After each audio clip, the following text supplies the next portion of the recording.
Good morning बच्चों। हम लोग साइंस में हम लोग लेसन नंबर 6 में ऊतक लेसन को पढ़ रहे थे और इसमें हमने आपको पादप ऊतक के बारे में बताया था और जंतु ऊतक में हमने आपको एपिथेलियम संयोजी ऊतक आपको बताया है। अब हम आज पढ़ेंगे पेशी ऊतक और तंत्रिका ऊतक।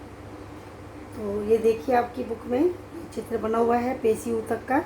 ये तंत्रिका ऊतक है, इसी के बारे में आज हम पढ़ेंगे। तो देखिए पेशी ऊतक क्या होता है।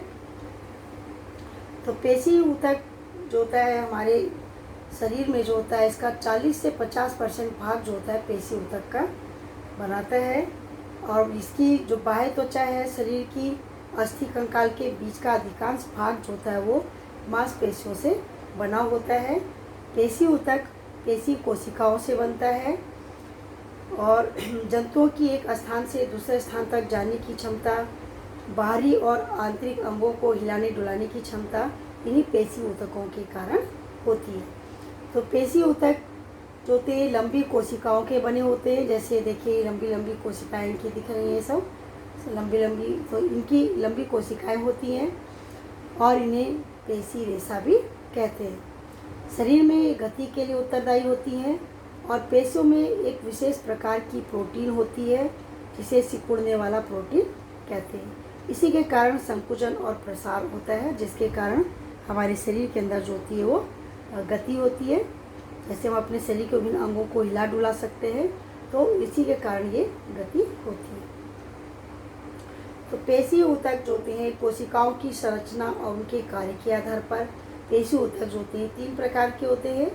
पहला हो गया रेखित पेशी, दूसरा अरेखित पेशी और तीसरा हृदयक पेशी।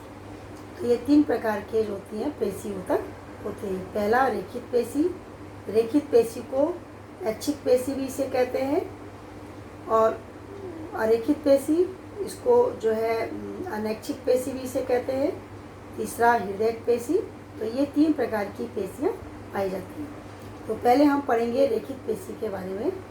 तो रेखित पेशी जो होती है इसमें चित्र जैसे कि आप देख रहे हैं रेखित पेशी में, ये रेखित पेशी है। इसमें देखिए यहाँ पे ये बीच बीच में केंद्रक पाया जाता है और ये जो धारियाँ बनी हुई हैं इसकी, ये बीच बीच में कहीं हल्की कहीं डार्क, तो ये धारियाँ जो होती हैं इसमें पाई जाती हैं। तो ये रेखित पेशी हमारे शरीर का लगभग 40% भाग जो होता है वो रेखित पेशियों का ही बना होता है।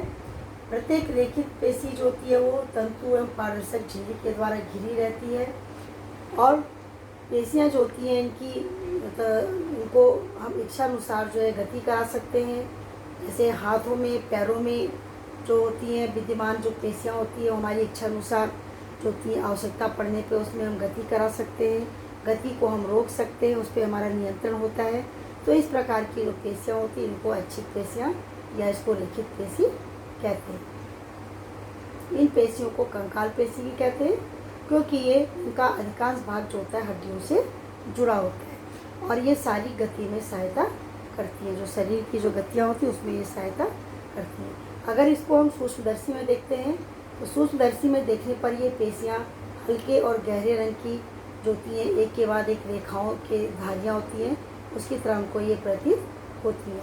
इसी कारण इसको रेखित पेशी भी कहते हैं। इसकी ऊतक की कोशिकाएं बेलनाकार होती हैं, शाखा रहित होती है, इसमें शाखाएं नहीं होती हैं और बहुनाभ की होती है। इसमें कई नाभ केंद्रक जो होते हैं वो इसमें कई सारे पाए जाते हैं, इसलिए इसको बहुनाभ की कहते हैं।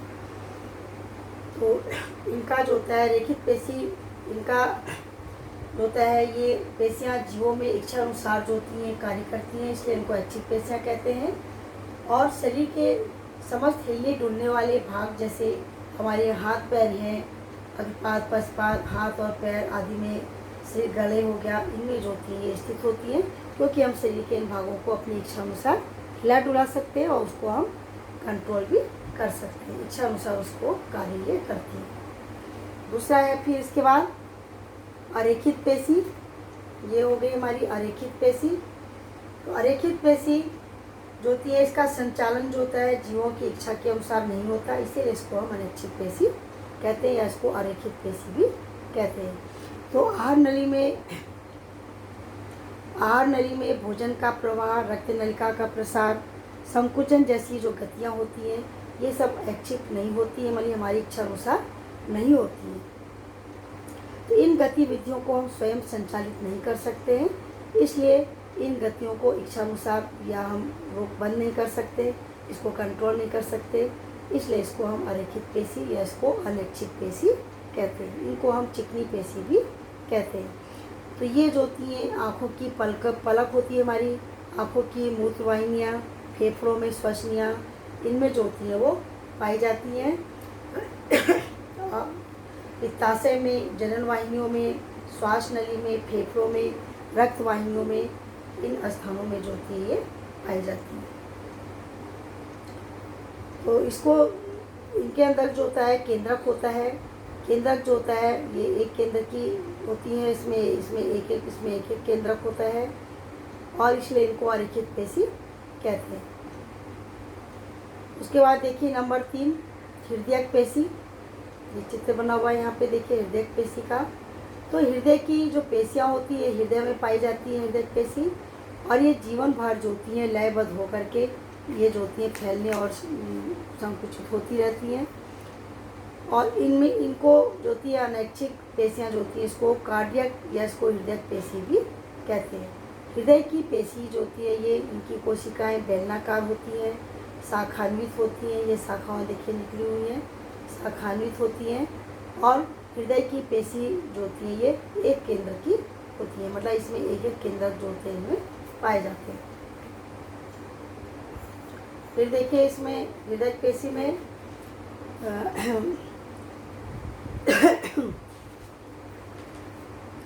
तो ये जीवन भर जो होती हैं ये जो होती हैं कार्य करती रहती हैं, इसलिए इनको हृदय पेशी कहते हैं। इनकी जो कोशिकाएं होती हैं पेशी कोशिकाएं बेलनाकार शाखाएं होती हैं इनमें और एक केंद्र की होती हैं, इसलिए इनको जो होता है हृदय पेशी कहते हैं। तो ये पेशियाँ जो होती हैं केवल हृदय में पाई जाती हैं और ये मांसल भित्तियों में जो होती हैं पाई जाती हैं। शाखाएं होती हैं इनमें, शाखाएं जो होती हैं ये आपस में मिलकर के एक जाल की तरह निर्माण करती हैं और इनमें रेखित और अरेखित पेशियों के गुण पाए जाते हैं। और इन पेशियों में स्वतः ही संकुचन और जो होता है निरंतर एक ही लय में जो होता है जीवन से के आरंभ से लेकर के मृत्यु तक जो होती है ये चलती रहती है। इनमें जो होती है मतलब क्रिया जो होती है वो होती रहती है। तो ये पेशियाँ जो होती हैं अनैच्छिक और इसको कभी ना थकने वाली पेशी इसको कहते हैं। ये कभी थकती नहीं है, जीवन पर्यंत ये कार्य करती रहती है। इसके बाद देखिए बच्चों तंत्रिका कोशिका, तंत्रिका ऊतक। तंत्रिका ऊतक के चित्र बना हुआ है हमारा यहाँ पे देखिए तंत्रिका ऊतक का। तो तंत्रिका ऊतक का निर्माण जो है एक विशेष प्रकार की तंत्रिका कोशिकाओं के द्वारा होता है और सामान्यतः कोशिका जो होती है तंत्रिका कोशिका से अलग होती हैं।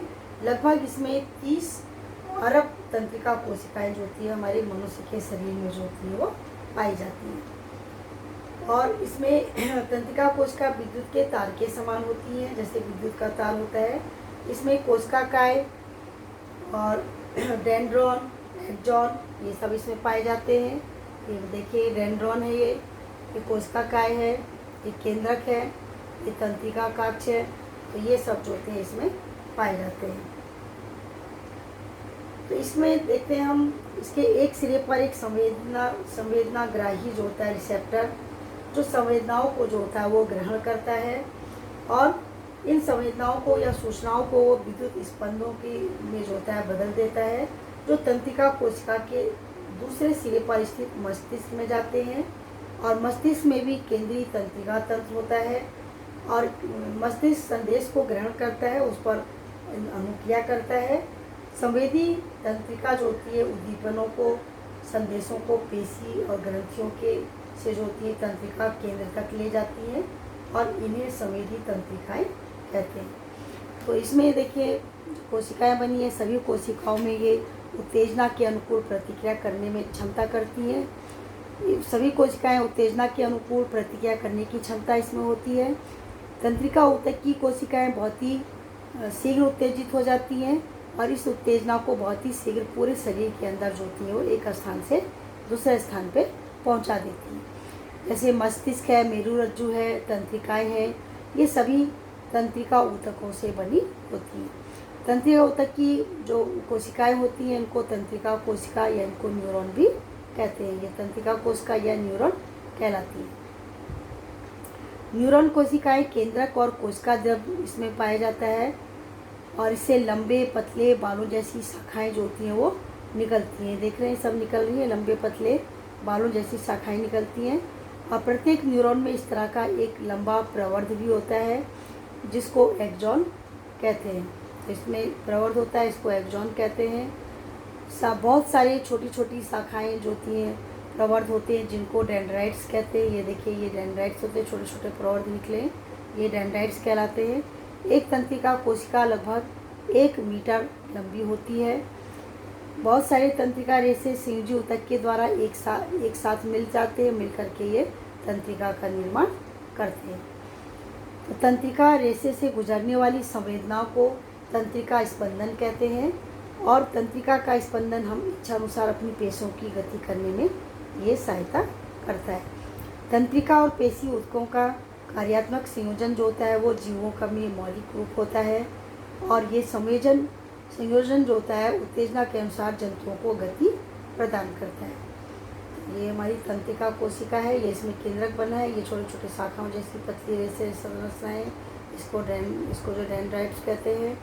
और ये कोशिका काय है, ये तंत्रिकाक्ष है। तो ये इस तरह से ये तंत्रिका कोशिका का ये चित्र बना हुआ है तंत्रिका ऊतक का। ये इन तीनों चित्रों को रेखित पेशी, अरेखित पेशी, हृदयक पेशी इसको बनाइएगा और ये तंत्रिका कोशिका का चित्र इसको बनाइएगा। बच्चों ये सब कॉपी में आपको बनाने हैं और ये बहुत इम्पॉर्टेंट है, पेपर में भी क्वेश्चन आता है इसका चित्र सहित। इसको आप बुक से आप इसमें से लिखिएगा, बुक में आपका सब दिया हुआ है और इसके आगे हम लोग नेक्स्ट डे में पढ़ेंगे।